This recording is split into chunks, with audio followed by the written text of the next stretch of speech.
Oke, Assalamualaikum warahmatullahi wabarakatuh. Salam sejahtera untuk kita semua. Semoga sehat selalu, bisa mengikuti mata kuliah yang saya sampaikan ini dengan penyerapan materi yang bagus. Kemudian juga Anda juga mengerti apa yang saya sampaikan, ya. Untuk berikutnya, pertemuan berikutnya kita akan belajar mengenai riset pasar, ya, riset tentang riset. Jadi setiap perusahaan itu harus menyediakan namanya divisi khusus yang bertugas untuk melakukan riset. Itu penting, ya, karena untuk pengembangan dari perusahaan itu sendiri. Kalau di dalam perusahaan besar biasanya masuk pada divisi R&D, ya, R&D, ya, Research and Development. Nah, ini penting sekali. Kenapa saya katakan penting? Bahwa riset itu sebenarnya kita sudah separuh jalan, bahkan lebih dari separuh. Kita sudah melihat pola, kemudian kita sudah bisa menentukan pasar dan menentukan jalannya. Tinggal kalau risetnya valid itu nanti tentunya apa yang kita cita-citakan, apa yang kita tulis dalam visi misi, kemudian di breakdown dalam target, ya, dengan target goal setting itu akan tercapai kalau risetnya valid, ya.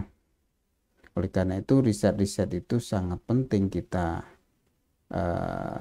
jadikan referensi satu perusahaan untuk mendapatkan data-data yang bisa mendukung untuk dalam rangka pergerakan bisnis itu sendiri.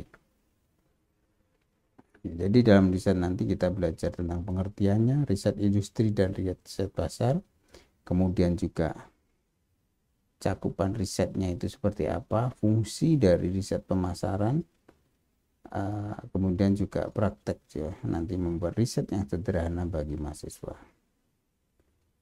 Pengertiannya, satu industri adalah kelompok bisnis yang membuat atau menjual produk layanan tertentu.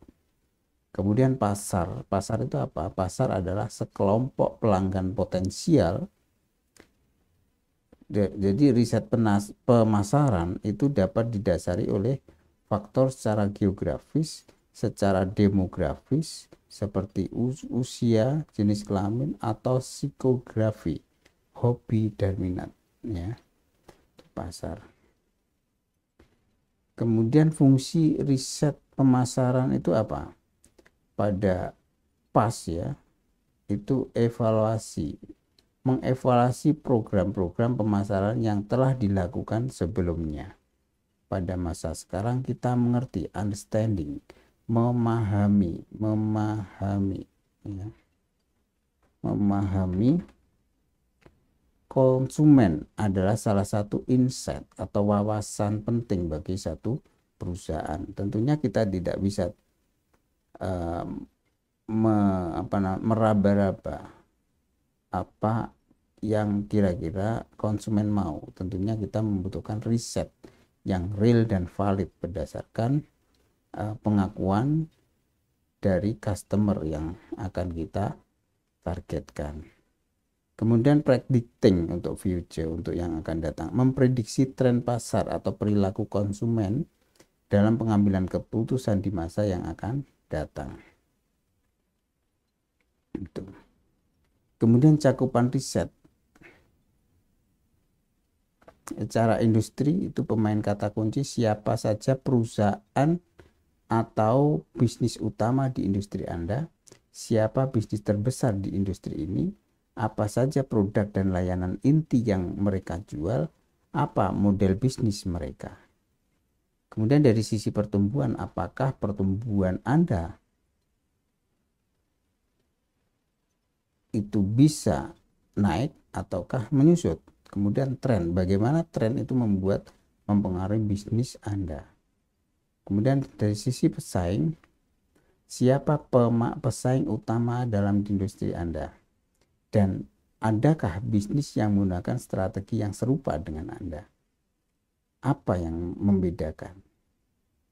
Nah, itu beberapa pertanyaan-pertanyaan ya yang bisa ditajab secara riset.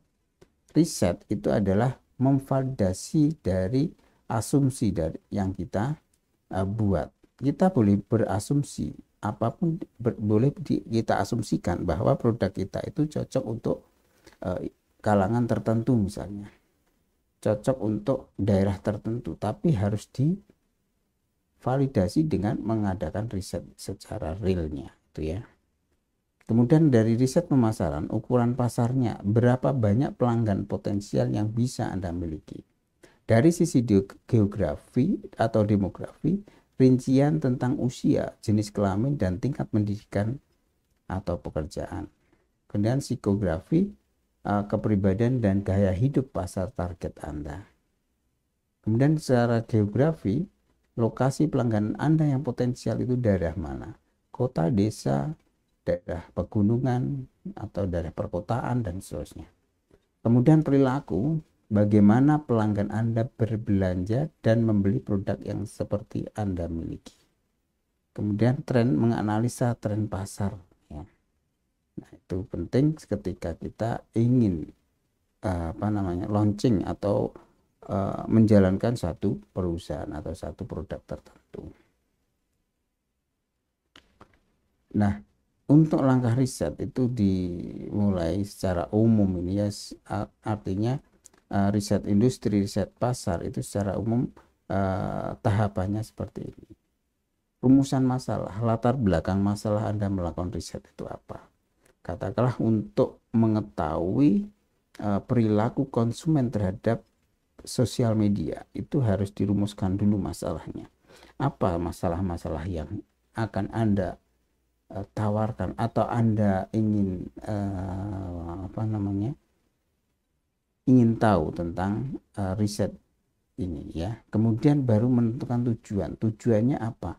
Itu tentunya dari masalah yang sudah Anda rumuskan tadi, Anda tentukan tujuannya apa.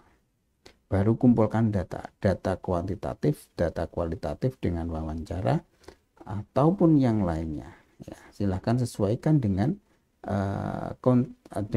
rumusan masalah dan tujuan dari riset Anda.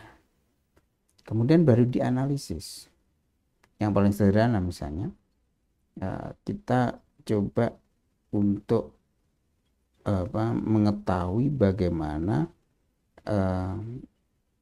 pendapat orang tentang produk kita, katakanlah gorengan kita ya. Kita coba buat riset, tujuannya untuk mengetahui apakah gorengan kita enak atau tidak enak gitu aja ya. Ternyata dari analisis data itu bisa kita lihat bahwa 8 dari 10 orang itu mengatakan bahwa produk kita enak. Berarti itu analisis datanya. Baru interpretasi hasil. Artinya ketika ada analisis data yang sudah kita bentuk di situ ya, maka kita menuliskan hasil. Ternyata gorengan dengan komposisi seperti ini bisa diterima masyarakat. Karena menurut riset yang sudah kita lakukan bahwa dari 10 orang ternyata 8 orang sudah mengatakan enak gitu ya. Nah, itu penting sekali untuk amunisi sebelum kita memasarkan satu produk, sebelum kita menjalankan satu bisnis. Nah, itu jadi langkah-langkah riset semacam itu ya. Nanti kita coba untuk mengadakan riset yang sederhana menggunakan beberapa tool yang sudah disediakan ya. Tool paling sederhana ya membuat kuesioner ya. Kuesioner tentunya kita harus merangkum atau merangkai pertanyaan-pertanyaan yang bisa menunjukkan atau mempresentasikan tentang hasil riset itu sendiri ya. Oke. Dari itu yang bisa saya sampaikan untuk riset ya, riset tentang industri dan produk. Dari saya itu aja. Terima kasih. Assalamualaikum warahmatullahi wabarakatuh.